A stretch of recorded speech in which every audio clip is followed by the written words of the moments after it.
Okay. Alright, now I'm recording.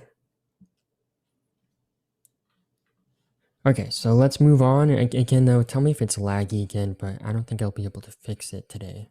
It seems to be an issue sometimes. I don't know why.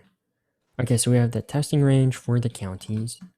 And now what we're going to do, and I know I have a box up top here. This is showing where my recording is at for the first part. Okay, so we have the testing range. Now we're going to get the last day of testing for the counties, kind of like we did for the countries. So I'll do last day of testing, and then I'll do counties underscore last day equals max of counties dot date.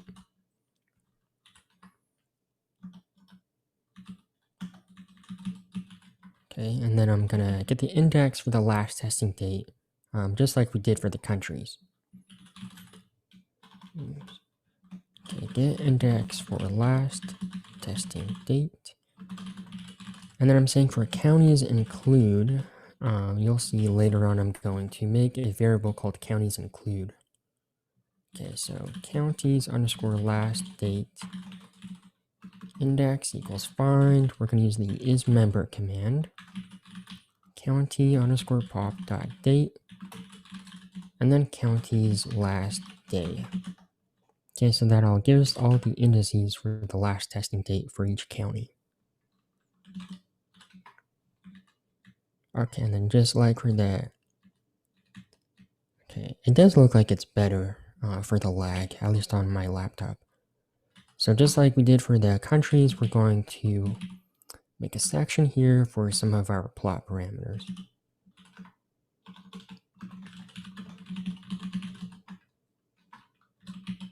Okay, so first thing is we have our testing range. I already did that. I'm looking at the wrong part. Okay, so a custom starting date for our plots.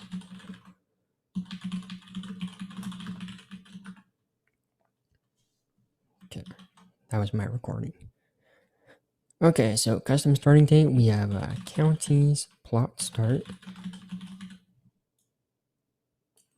And for this, I'm going to use the datetime function once again. And for this, I also used March 1st. So we have 2020, 03-1, and then we have input format.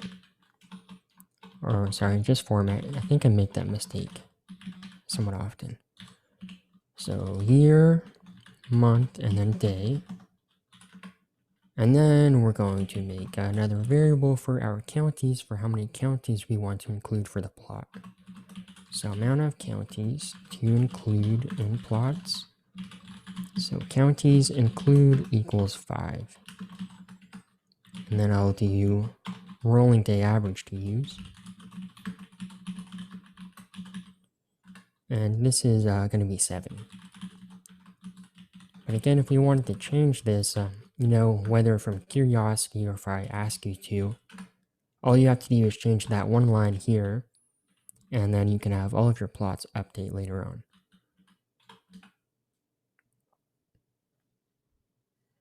Okay, so really I should make another section here for data reduction.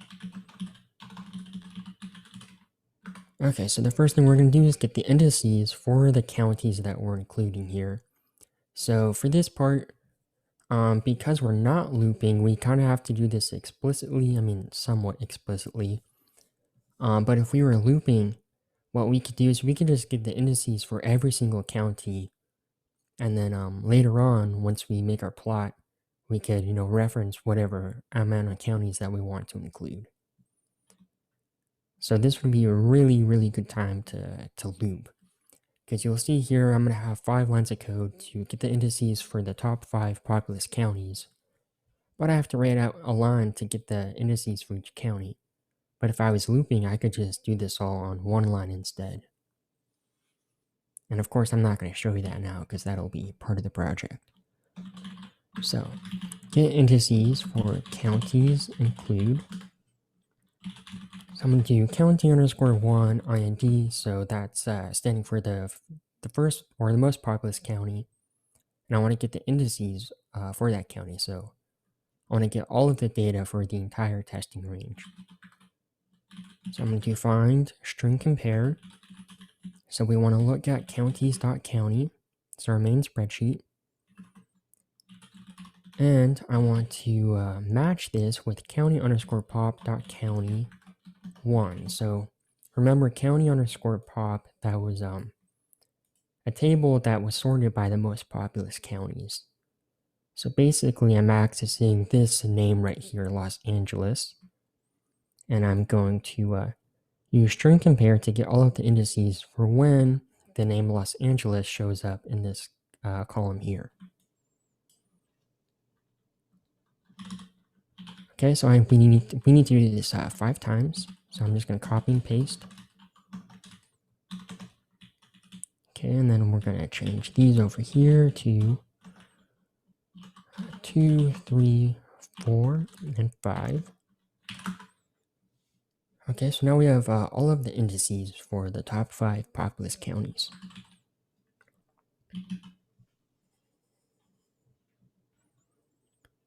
Okay, so now what we're going to do is we're going to delete all the dates in the county_pop that is not equal to the last testing date. So here, basically I'm just going to kind of clean this table up a bit, because remember in the beginning here, because we sorted it by population, and the data for population was only appended to the last testing date, here we have all of this stuff here. But as we scroll down, you see we have a lot of this kind of, I'll say like excess data for all of the other testing dates. So we don't need that right now. So I'm just going to delete all of those. Oh, it kind of looks a little laggy again. Not too bad. But I'll post this video so you can see it. Okay, so we're going to delete that. So to do that, we're just going to use a logical operator. Okay, so delete all dates in county pop not equal to last testing date. So I'm going to call this county excess dates. Basically, I'm going to get the indices for them. So find when county_pop.date. So we're going to find when that is not equal to the last testing date. Now we don't have to do this, but again, it'll just kind of make it easier for us to reference data in our table. Okay, and then I'll use array addressing for the indices that we just found.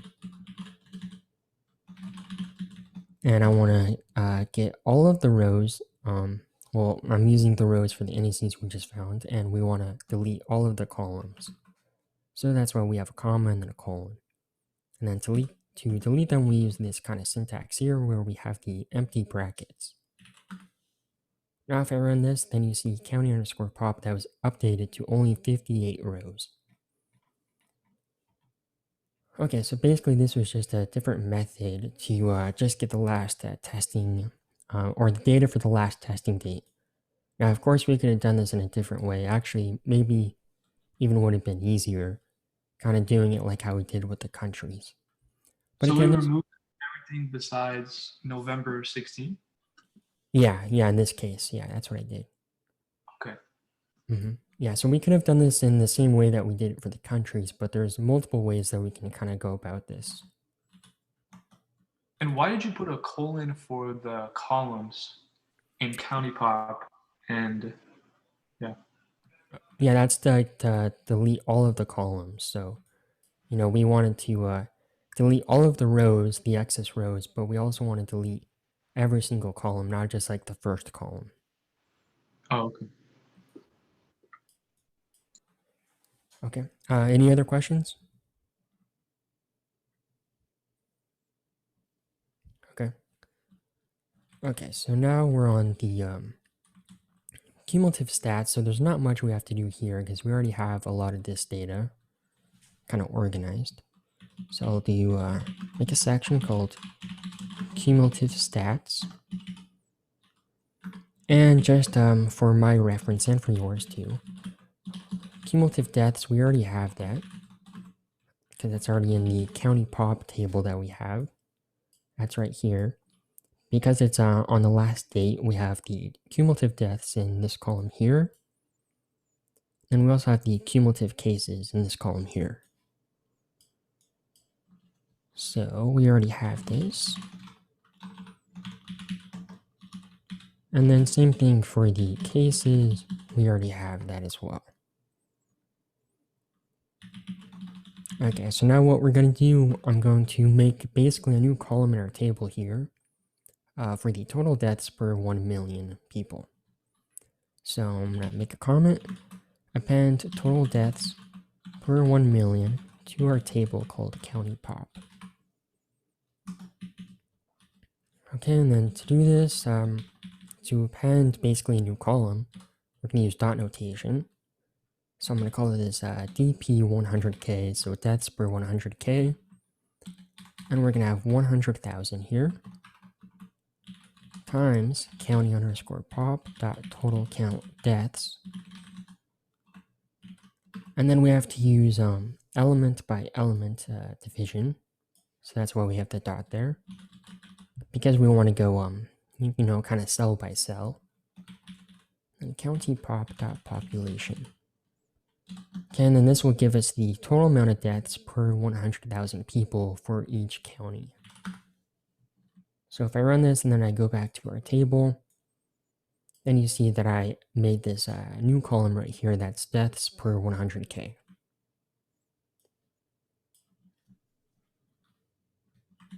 All right.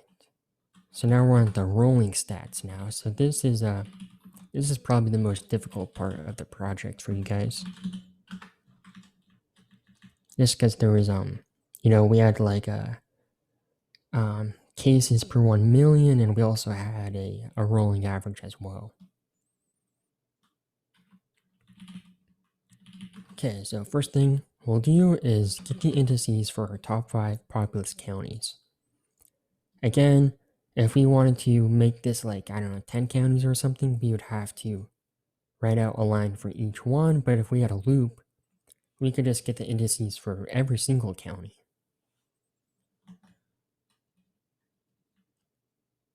I think I already did that up here, actually. Yeah, I did. I didn't even notice that last night. So we already have that, but just so I can go fast, I'm just gonna copy and paste this. So I already had the indices here, but I didn't make it into a table. I could have done that, but what I did over here is I actually have the indices here in an array. So I'm just gonna copy and paste this, but just for time. But again, we actually already had all of the indices for each county. And I could make that into an array, but just again for time, I'm just going to copy and paste this. Okay. So for this array that I have here, we can open that up. So that's called counties roll include. And you see that, again, this is an array. So we have it for our top 5 counties here. So I have all of the indices for the first county, which is going to be Los Angeles, then San Diego, then I think Orange, and then Riverside, and then San Bernardino, I think. Okay. So again, we can actually delete this part here, I guess.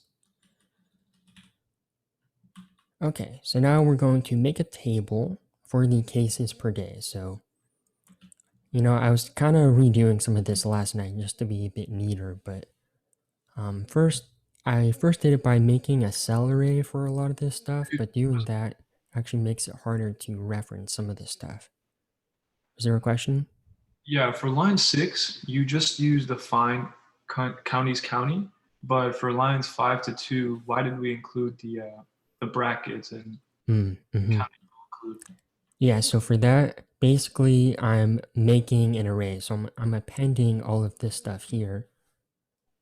So all of this stuff, after find, I'm appending that to the array that I made. So I'm kind of building an array line by line. Mm-hmm.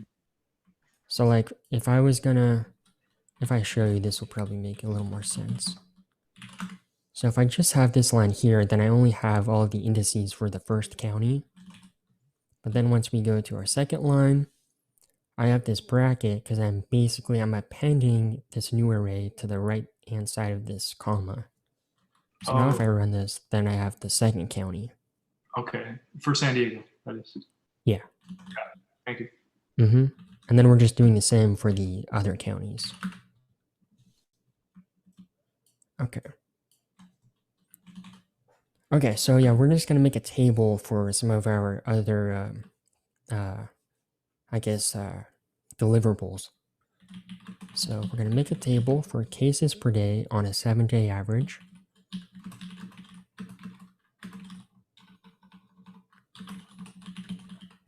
Okay, so to get our 7-day average, we're gonna use mov mean, and our command mov mean that requires first whatever data we have, so our data, and then we have to actually specify the days that we're going to use for the moving mean. So for us, we're using 7, but remember I made a variable before that was called counties roll average, so we're going to be using that. Okay, so I'll first do counties roll CPD, so this stands for cases per day, and then we're going to get it for the first county that we have, which is LA. So I'm going to do mov mean, and then I'll do counties.newCount confirmed. Okay, that'll be the new cases per day. And then I'm going to use array addressing for the indices that we just found up here. So I'll do counties underscore roll underscore include. And then I want that first county. So I want to get all the indices for the first county that we found up here. And then I'm going to do, should be here, counties underscore roll average. So this is the argument for mov mean. And remember that we made this variable 7 before for 7 days. So it wouldn't be incorrect if we just put a 7 instead of the county's roll average? Yeah, that would be fine. But if I was gonna like have you do multiple of these for some reason, it would be a lot easier to just change that one line above up here. Okay. Yeah, because if you actually type in the number yourself, then you have to kind of go back and, you'd have to change each line in here to be a 7. Just a little more work. Okay, so I need to change all of these numbers now. So we have the second county, the third county, the fourth county, the fifth county. And then same thing over here.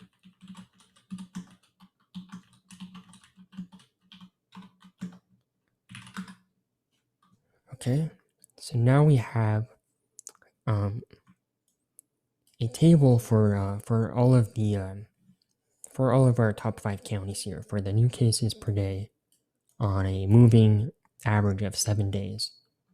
So let's open this up.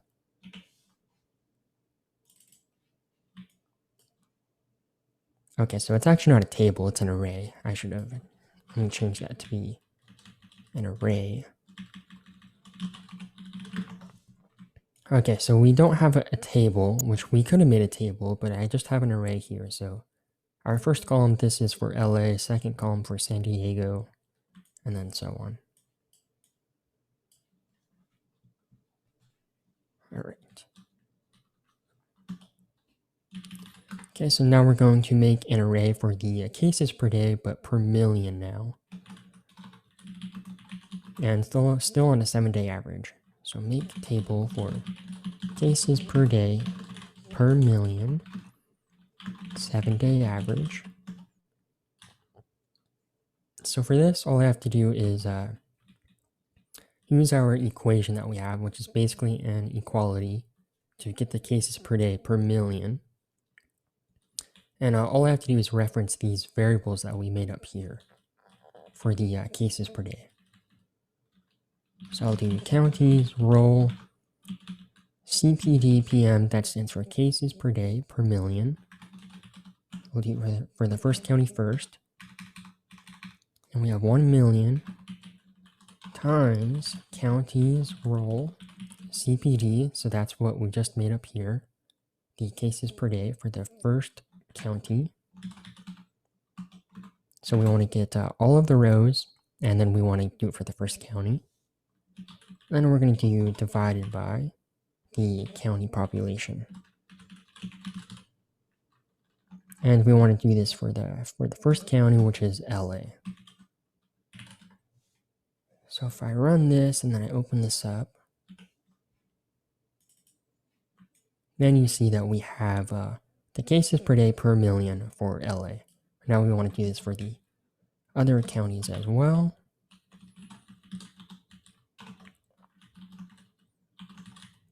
So just going to change that.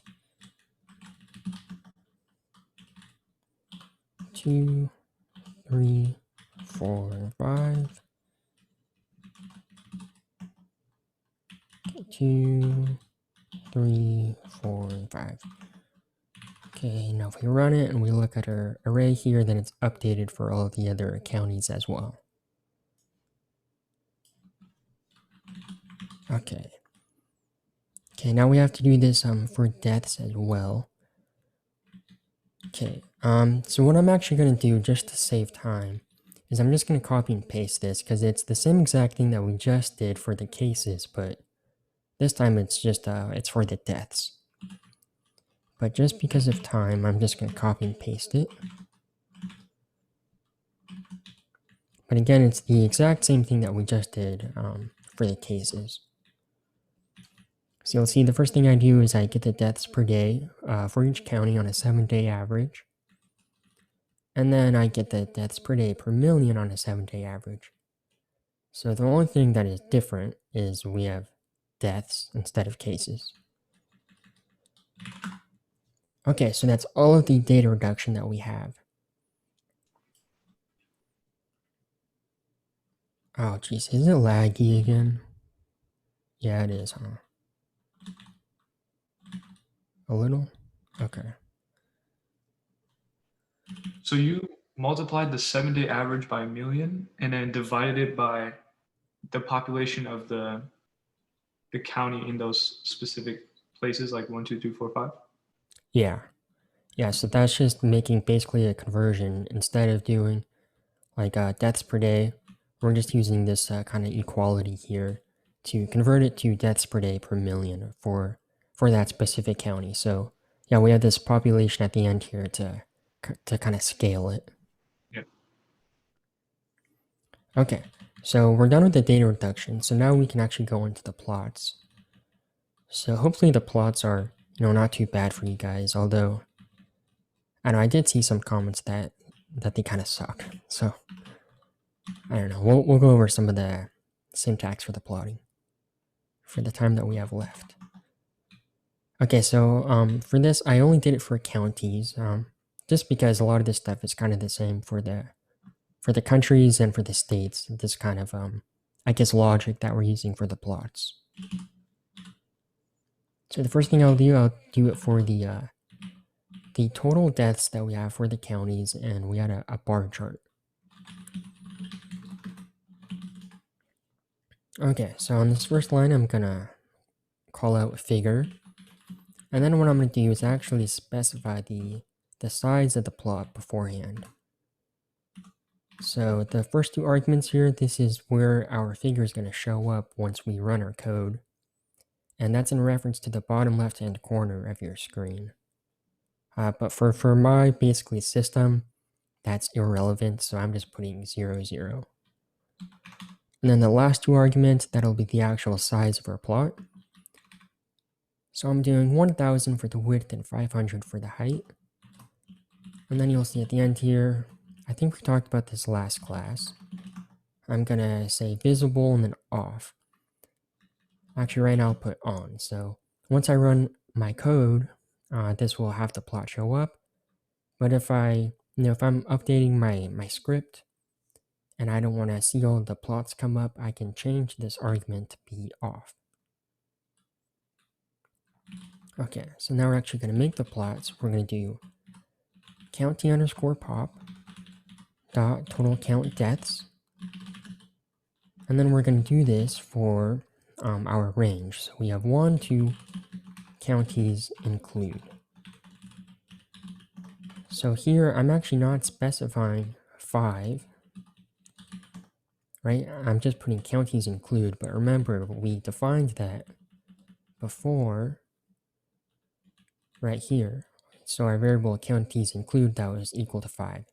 So I'll actually show you, I can just change this later on to be something like 6 or 7 or 8, and it'll update automatically. Okay, so there we go. Then we'll do xtick labels. And for that, we're just going to reference county pop.county. And again, we're doing 1 to counties include because we want the first 5 counties. Okay, then I'm going to do axis equals get current axis.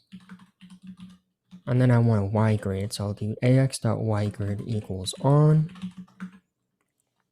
And then for the title, I don't feel like typing it, so I'm just going to copy and paste. Okay, so the formatting for the titles can be kind of annoying. But we have total deaths due to COVID-19 for the top. And then here I'm saying I'm using a function that's number to string. So that's going to convert our variable that we made, counties include, from a number to a string so we can actually print it in the title. And then for the populous counties up to, and then we're using a function called dateString to convert our date time to a string so we can actually type it out in the plot. And this is referencing of one of the variables that we made, which is called counties last day. Okay, so we're using all of these variables again, just so we can actually reference them without having to kind of hard code actually type them out ourselves. So let's run this now. Oops, I have an error. I think you spelled position wrong. Oh, thank you. Okay, there we go. All right, so here's our figure. So it went to the exact size that I wanted.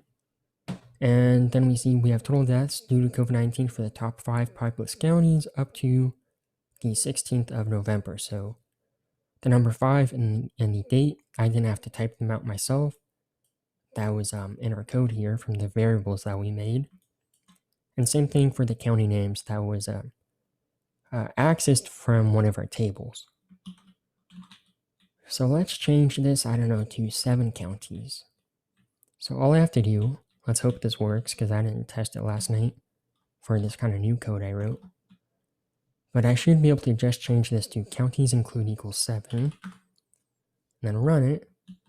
And yeah, there we go. So it updated for the top 7 counties. And you see it says top 7. And we have all of the counties down here. Okay, so any questions on this?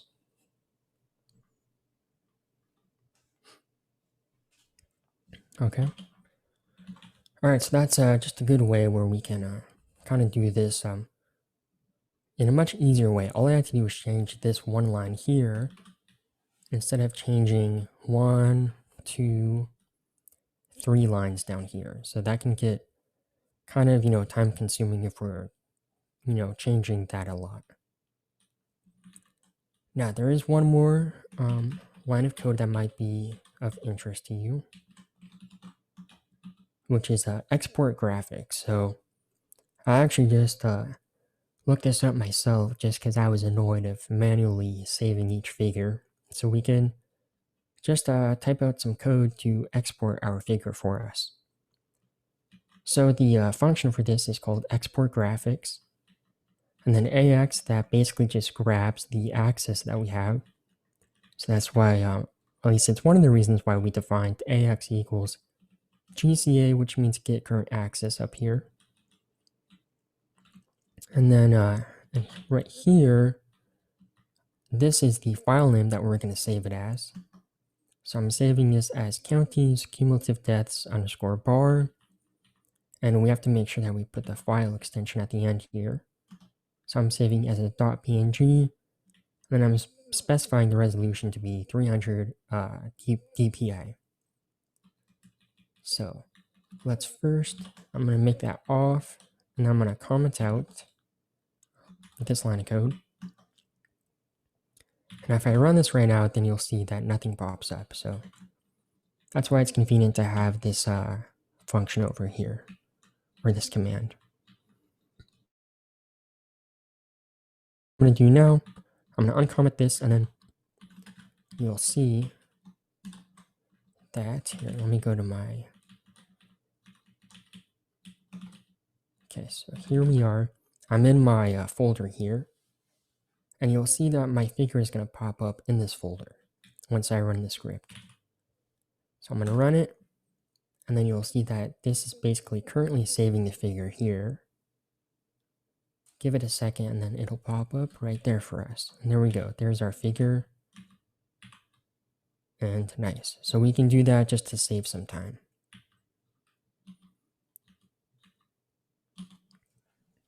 Okay, so I think what I'll do, maybe, let me think about it. I might actually update all of this code as well for you guys, so, because I know I went pretty fast. So I might upload the code for you just so you can reference it that way instead of just by video, but I need to think about that.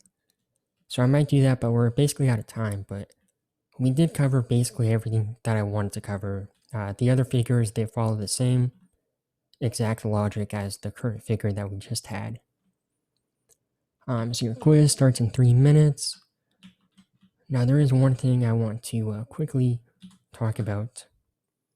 So for your for loop, each line of code that you're going to be writing for the for loop, you should actually reference the counter for your for loop in each line. So remember, we have a for loop where we go for I, or you can have whatever variable that you want, but let's say we have I, for I equals 1 to something. So in your quiz, you're going to have to do something like b sub I, and you might have another argument here. So you might have b sub I, comma, something, and then equals something else. But just make sure for each line that you have this counter here in your parentheses. You're going to need that. So that's basically just a hint for you guys. Okay, let's actually, I'm going to go to the quiz. Just because it starts in 2 minutes, so it's fine. Just going to make sure that there's nothing else to go over. Alright, so this is going to be your quiz. You're going to have to use a for loop to create this matrix here. So this is a 9 by 9 matrix. And I have a starter code that's available here. Really, all I do for the starter code is I initialize this array to be a 9 by 9 matrix of zeros. Okay, and then again, make sure that each line that you have for your for loop includes the loop counter. So as an example, I. Just like I showed you right here. Okay. And then also another hint, you only need one for loop. Okay, so that's it. Good luck on the quiz, and I hope you guys learned hopefully something from today's lecture as well. So we have the break now. So I'll see you guys not next week, but the week after. So have a good break. Make sure you get some rest and start on the project once I upload that as well. Okay, I'm going to stay in the call, so if you have any questions, you can message me, but I'm going to mute my mic. Alright, so good luck, guys. I'll see you guys after the break.